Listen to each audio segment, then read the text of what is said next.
TFM.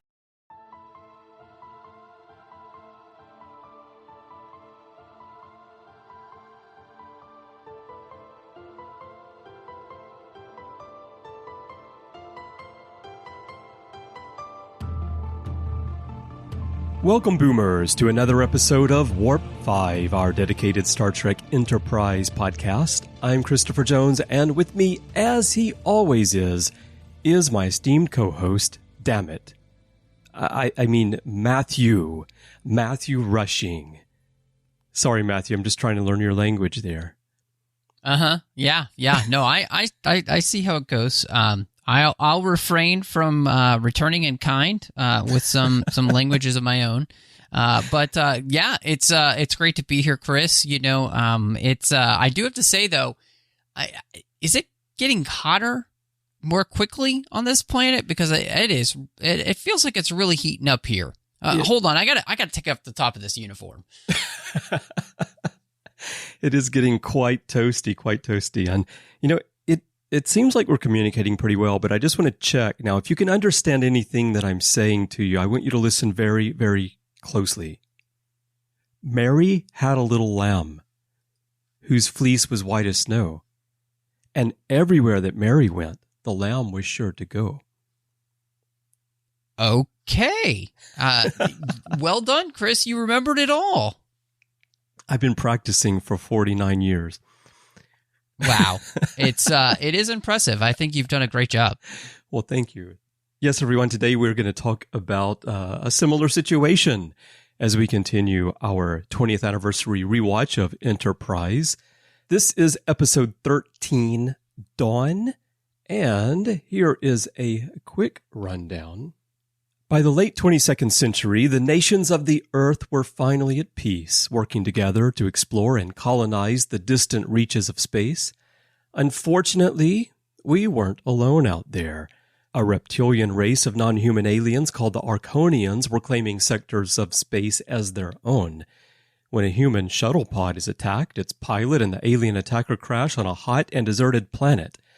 Now, marooned on a hostile world, they have a choice. They can end their missions in a mutual pact of violence and death, or they can do the most painful thing any human or Arkonian has ever done, learn each other's language. Wait a minute, Matthew. I think that's the wrong summary. That's the movie Enemy Mine, right? No, I think that's actually the episode Darmok. I'm not mistaken. We're doing I thought we were doing Dawnmok today, which is what I normally call this episode. It does have a very similar setup to a lot of things that we've not only seen in Star Trek, but also, you know, just out there in general. And, you know, I think this is another one of those places where they begin to kind of reach back a little bit into the well of stories. And yet I'm interested as we talk through this one just to see how you feel, because my own take is that this is another place where it all comes down to the tropes that you use and how you use them in the story and what you do with them and what it does for the characters. And, you know, I tend to think that this is another successful retroping, if you can, you know, if you want to put it like that. So yeah, for me, it doesn't work quite as well. It's an episode that I've warmed up to a bit over the years, and I really didn't care for it too much when it first aired because it just felt so repetitive to things we've seen before. And at the time it aired, we weren't that far removed from the end of Voyager. And there's also the episode Gravity, where Tom and Tuvok are trapped on a planet and they have to get help from an alien there so that they can be saved also. And so backtracking from that to the Next Generation with the Enemy, with Geordi and the Romulan, and of course Darmok, which I feel like this was most of all an attempt to recreate the magic of Darmok.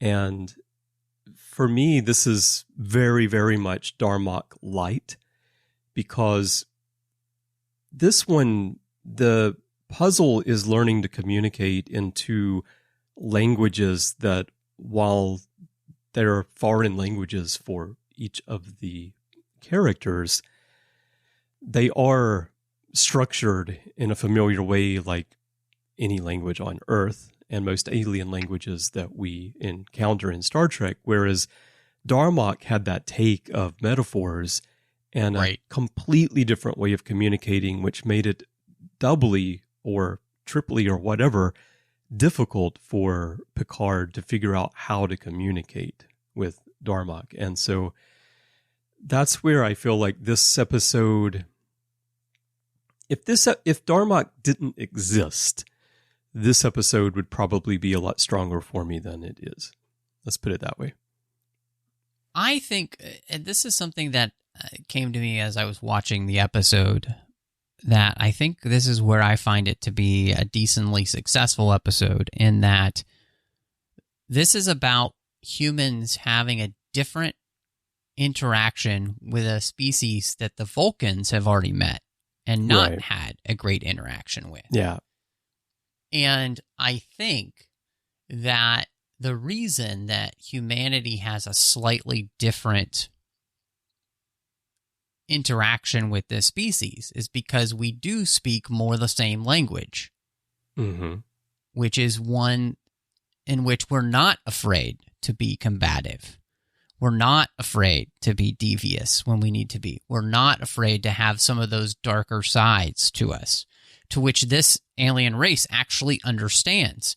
But then that also means I think they have an understanding of what it means to have kindness, to have, empathy, or, any of those type of things. And so when I think about it in those terms, that the language that we're speaking of is almost like the personality of a species.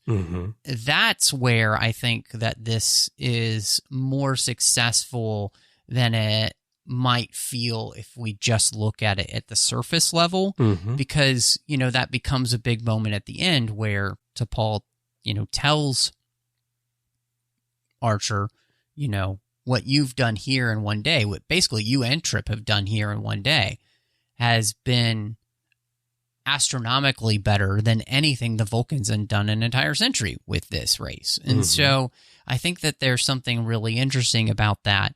And it continues to show the ways in which, for all their supposed superiority, the Vulcans actually have things to learn from us too. So I really like the way in which that all works in the episode. Well, that's a great point, and I think that's the best way to look at the episode, because on the surface, as I described at the beginning, you naturally just compare it to other Star Trek stories, but what you bring up, and that's a point that we had later on the outline, just to mention what you said about T'Pol, but going deeper as you have here, to put the story within the context of the series and what's at the core of the series, which is the starting point for the Vulcans.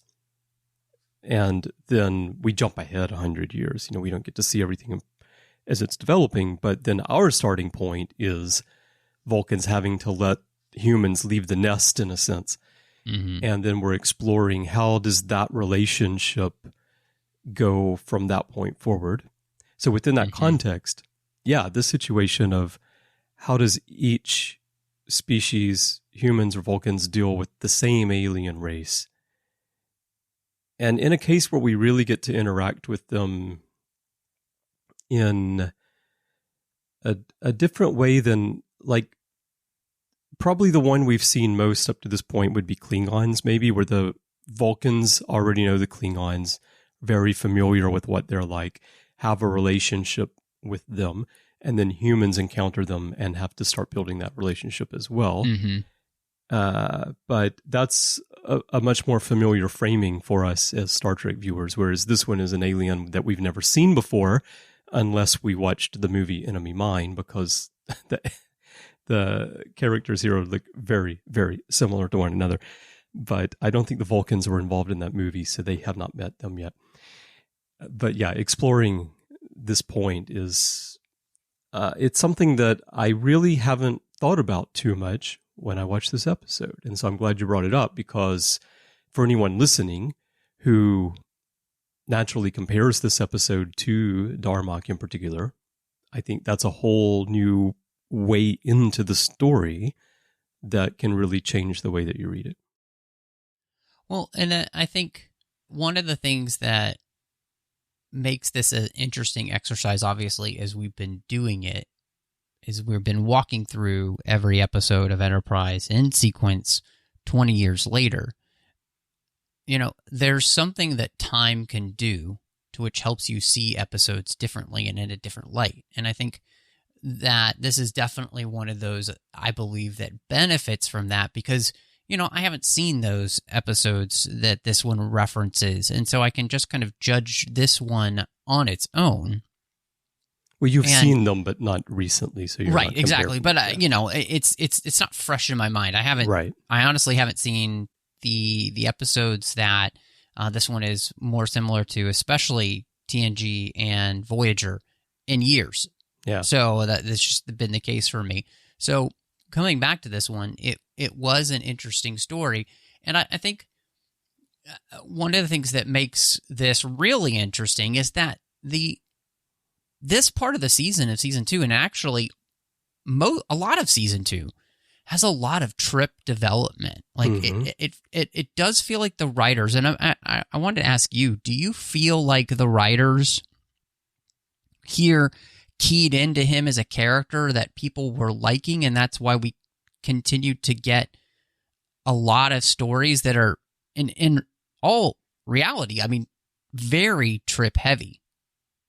Yeah, I think it could be some of that, and I think it may also just be that the way that Connor portrayed the character, I think, made the writers want to write for him.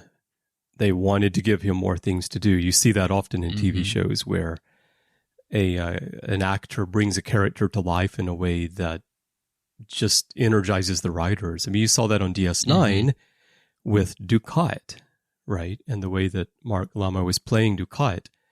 Originally, Ducat wasn't meant to be such a big part of the story, but they kept bringing him back, and he became huge.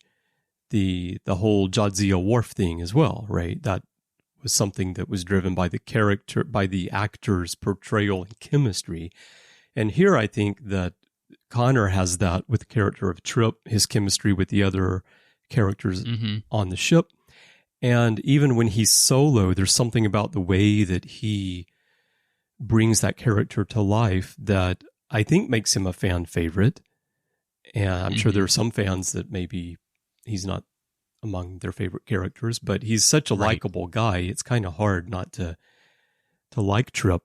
And so here, yeah, obviously in Season 2, they are giving him a lot of stuff to do. You know, we had Harmonica already, and here we open with a Tucker log, you know, so Chief Engineer's log supplemental right out of the gate. Well, and it's interesting too, because I feel as though Enterprise leans on Tucker the way that DS9 leaned on Miles O'Brien. He's the everyman of the show. He's the one that we most relate to. He's just kind of like the guy that, like, you would go have a beer with, literally, you know? Yeah. And so I think that's something that they do lean into. And I think what works about it here is that, you know, the relationship that develops between him and Czar, I think, creates something interesting and kind of special, because they're both equals. They're both people who are kind of thinking similarly, and yet Trip is more willing to get to the place like, can we just work together? Because that's kind of that human trait coming through. And I think that's the thing, that the weird juxtaposition and just mess of like human emotions and the way that we as humans deal with things I think it seems to be slightly more similar to the way most of the alien species we meet kind of deal with things, and as opposed to the Vulcans, who, with their intense logic. And so Trip is, I think, the amalgamation of all of that in a way that, even Archer isn't. Or a Reed, or anybody else on the show. Trip is just kind of, and that's why we keep putting him in these situations. And what was interesting is, when he's laying there talking about all the things that he has gotten to do, he's gotten to do so much on this show. I mean, he's like, I even got pregnant once. Like it's there's all of these things that he as a human person has experienced that no other human person has experienced before, and or that he's only shared with the humans on board Enterprise. And it's just, it's kind of an amazing thing when he's just listing all of these things, and you're left thinking to yourself, wow, this is crazy just how much this character has gotten to experience. And that's that actually lets you kind of think back, like, wow, this show's only been going for a season and a half, and this character has already been through that many things. Yeah, that's because he had 26 episode seasons to start out, not 10. So he got to experience so much more. It does help in that way. It does. That's for sure. Yeah. But what you say about Trip is interesting because, yeah, he is a lot like Miles. He's someone who, if you look at everyone on the ship, of course, he's very accomplished. His rank, he's a commander. And as we'll come to learn, later on when we get a little bit of background behind the development of the Warp 5 program, you get a glimpse of how much he was involved and, worked his way up to this point. But despite all of that, he feels like the guy who's along for the ride, compared with, say, Reed, who's so stiff with his family's, naval background. Archer, quite relaxed, but very much the captain. And T'Pol, of course, being the Vulcan. But with Trip, it feels like he's along for the ride, see where they go. But he has these deep skills. And Miles is a lot like that too, right? Miles, he's not advanced in rank in terms of like being an enlisted officer, but experience-wise, he's right there with any captain. And you get that from Trip. So, that's a great way to think about Trip on the show. Yeah, I mean, for Enterprise as a show as well, I think, you always cast people, and then as the seasons go on, you kind of see the range that they have. And I think one of the great things about Connor Trinneer as an actor was just that he had a really incredible range. You could put him in an episode that was ridiculously silly, like Unexpected or Precious Cargo, and he can make it work. He sells it. And then you can put him in an episode like this, where it's more action-packed and you're asking a lot of him in that way. He can do it. Then you look forward and you think you put him in a really serious episode like Co-Janitor, and he can fulfill all of those, which is, again, I think that's where, like, Cole Meany was the same way. You could put him in all these different types of episodes and he made all of them work. And, so when you have that type of character on Star Trek, I think it's the type of character that ends up with a lot of play. I think that it's actually the reason, and just to reference Strange New Worlds, I actually think that that's the reason that Jess Bush and her character of Chapel has ended up with so many storylines in that first season. She's very much the same type of character. She's the every person, right? She's the one that, like, we all kind of relate to, just seems like kind of a normal person and can play all of those different things very well. And so, and you see it throughout all of the Star Trek shows, and so I think that's really it. Connor was very blessed in the fact that they cast him, and then, they liked him, and then they just kept writing for him. Yeah. And, it, of course, weaves into all the other stories that we get as well. But, it's fun watching the series and kind of watching that blossoming happen for him as a character. Mm-hmm. Definitely. Yeah. I've noticed that as we go along about just how much Trip we've been getting recently. And again, it's something I don't really examine so much over the years watching, but as we do this week by week, it's really starting to stand out quite a lot. Another element of this episode that I like, that I think fits in well with the context of the series, is Archer's determination to make this work. It feels like if T'Pol had been in command, do you think that they would have... how do you think they would have mounted a rescue of Trip?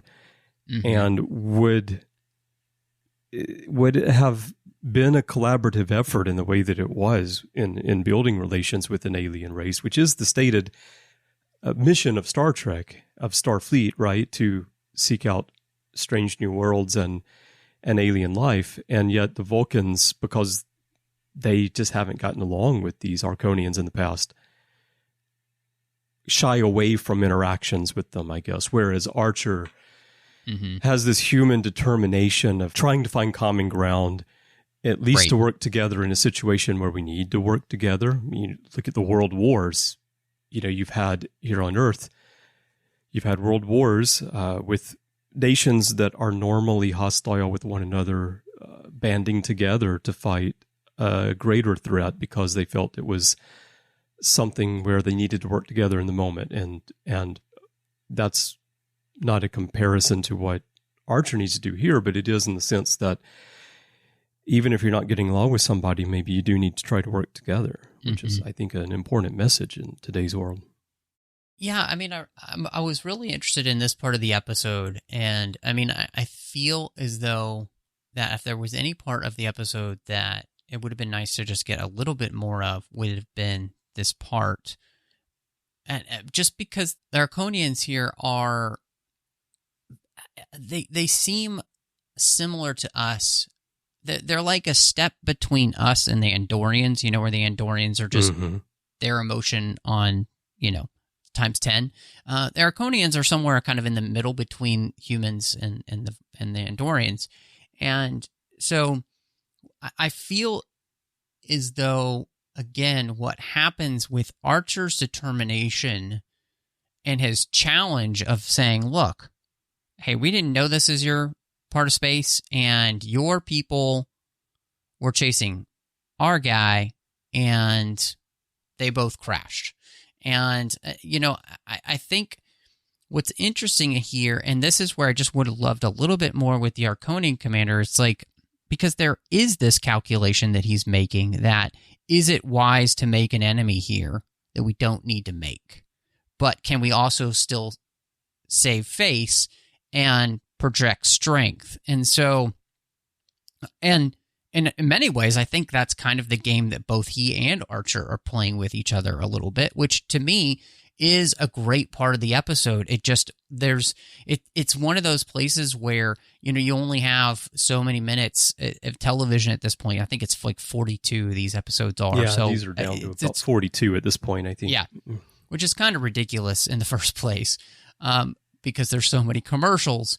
But yeah. I think, to me, there's a lot of interesting stuff in the episode. I think it's not that this episode is derivative, really, or any of those type of things. What I think it really is this episode could have just used a little bit more time.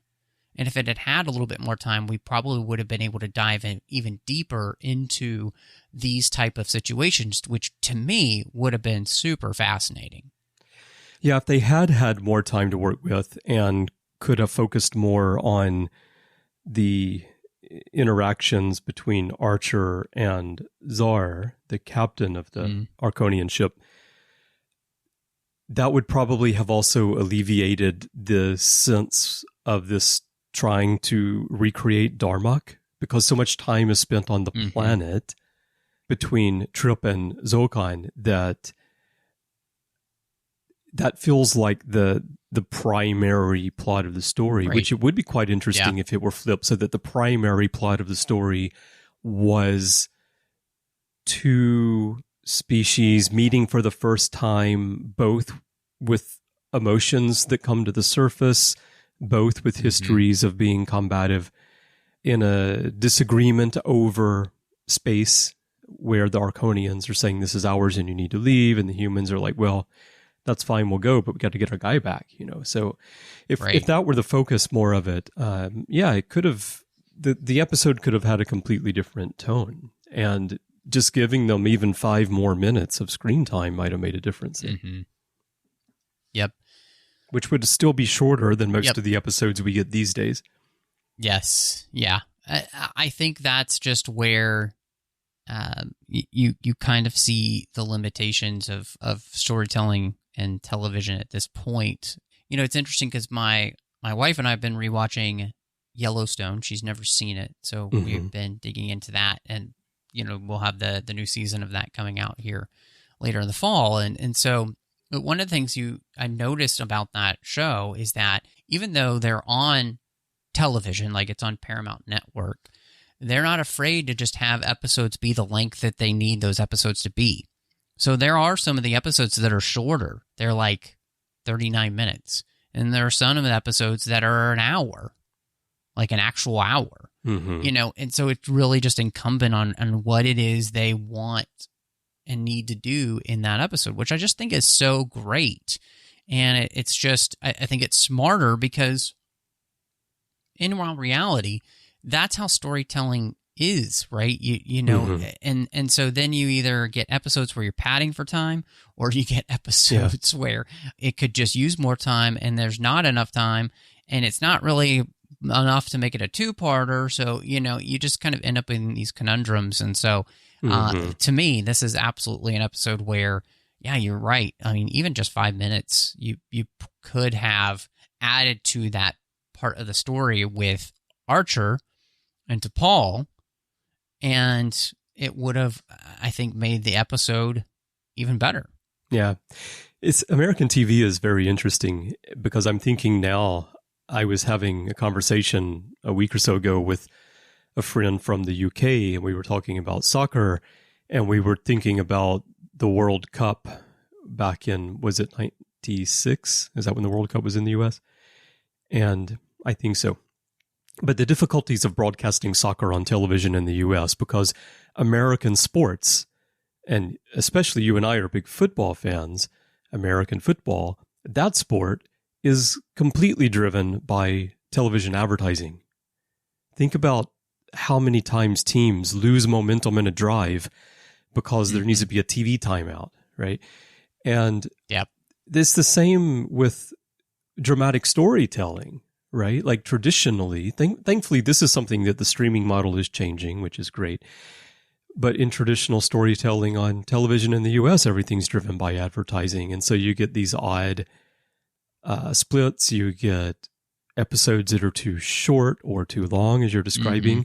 It's interesting when I'm watching American TV shows from, especially like these from the 2000s or the 90s or earlier, with friends in Japan, where you explain why it suddenly fades to black and it comes back. It's like, that's where the commercials go, because that's not how advertising works here on television. And so, I never thought about it until we're talking right now that both dramatic storytelling and sports are governed by the same framework in the U.S.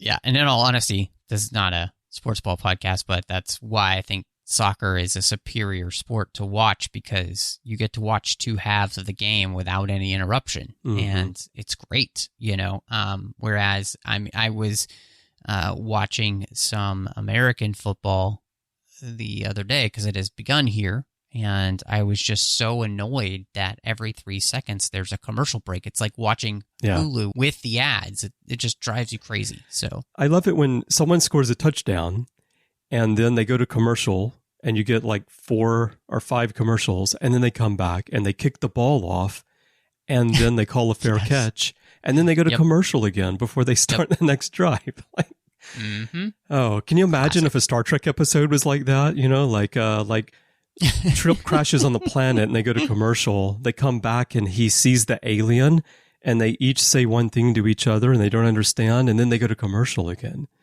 Yep. Good times. All right. Okay. Well, these are all the key points I have for this episode. If you don't have any more, let's just go into final thoughts and ratings. Yeah. Yeah. I think rewatching this episode, even just the things we talked about, I think it's a really solid episode. I do think there's definitely ways to improve it. And some of those I don't necessarily know are the episode's fault, right? And so I will give this 3.75 out of 5 broken transmitters because I think it really isn't. It's not quite a 4. Because to me that's just a really, really solid episode. But this is almost there, and I think it should be given more credit than many fans have probably done since it's come out, because it's better than average, that's for sure.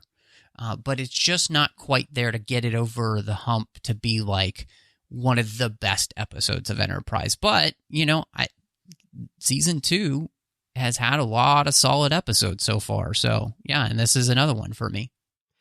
And I think for you too, because you love Trip so much, that really helps. It's like when we talked about Vanishing Point, and you were curious, like, why is Vanishing Point one of my favorite episodes? It's because I love Hoshi, and it's a Hoshi-centric episode.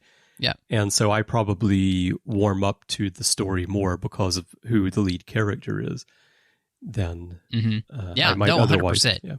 Yeah. 100%. All right. Well, I don't have much to add to this. I've shared pretty much all my thoughts on it, other than I'll say that I love the points that you made today, and I hope that listeners will rewatch the episode with that in mind, about the interactions between humans and Arkonians, and the different approach that humans take versus Vulcans to an alien race, and push the language part of it to the side a little bit, which I rarely say about an episode, because being someone with a degree in language, I love the language aspects of Star Trek and especially Enterprise. But in this case, I think that it might actually cause you to miss the highlights of the story. So watch it with that in mind. And I'm going to give this one 6 familiar situations. All right. All right, everyone. We would love to hear your thoughts on Dawn. There are many ways for you to share those with us. Perhaps the best way is to go to Facebook and join the Babel Conference. That is our listeners group. It's a closed group, so if you're joining for the first time, please do answer the questions and agree to the rules of the forum so that I can let you in. Let us know that you heard about it on Warp 5. And to find it, just type Babel, B-A-B-E-L, into the search field, or the whole name. It should come up. Once you're in, you'll see a post for this episode in the timeline, and you can share your comments with Matthew and me and fellow listeners right there. If you'd like to send us email, just go to our website, trek.fm/contact, use the form you find there, choose to send to a show, and choose Warp 5, and that will come to us by email. And in social media, you can find us everywhere under the username TrekFM. And if your podcast app of choice allows you to leave a rating or a review, we'd love to get that from you as well. Now, Matthew, when you're not vomiting on things to see if they'll fix themselves, where can people find you? Well, oh goodness. Hopefully I'm not doing that in public. Anyway, you can find me all over social media under the name MattRushing02, where you'll find, verbal vomit of an interesting sort.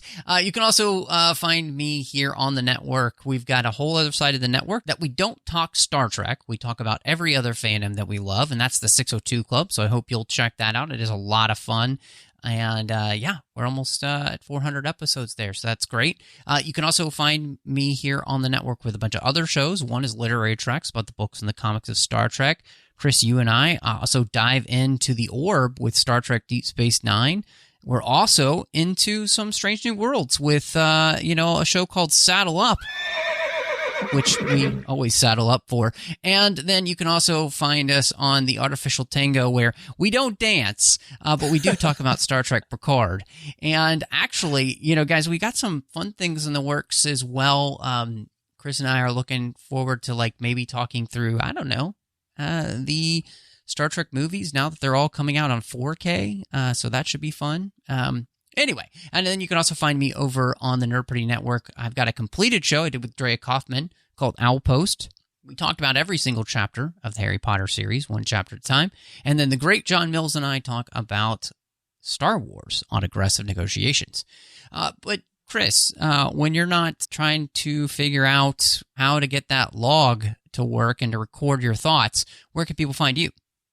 Well, you can find me organizing bands. I'm always putting bands together. And just in the closing here, Matthew, I've got 2 great band names out of this. One, Better Than Average, and the other, Verbal Vomit. And you can guess which one is a heavy metal band and which one is probably like a 90s emo alt band. So watch for our new albums. Yes. They're coming soon. And once I get that all settled, you can find me elsewhere on the network doing the shows that you mentioned that we do together, plus Larry Nemechek and I do the Ready Room. And you can also find me in many episodes in the back catalog. And you can find me on social media under the username C. Bryan Jones, letter C, and Bryan with a Y. I'd love to chat with you there about Star Trek or college football or band names or whatever. Hit me up there. Love to hear from you. And if you would like to help us keep this show and everything that we're doing going, we could definitely use your help to find out how to get involved in the network and help us out. Visit patreon.com/trekfm. That's patreon.com/trekfm. I'd like to send a huge thank you to everyone who's supporting us right now, because we wouldn't be here without you. And if you're not, I hope that you will decide to do so. Every little bit helps, and we really appreciate everyone. Well, Matthew, next time our topic might be a little bit difficult to talk about, because of the stigma of it all, but I think that we will enjoy chatting about that together anyway. Well, Chris, I'm a little trepidatious, but let's go.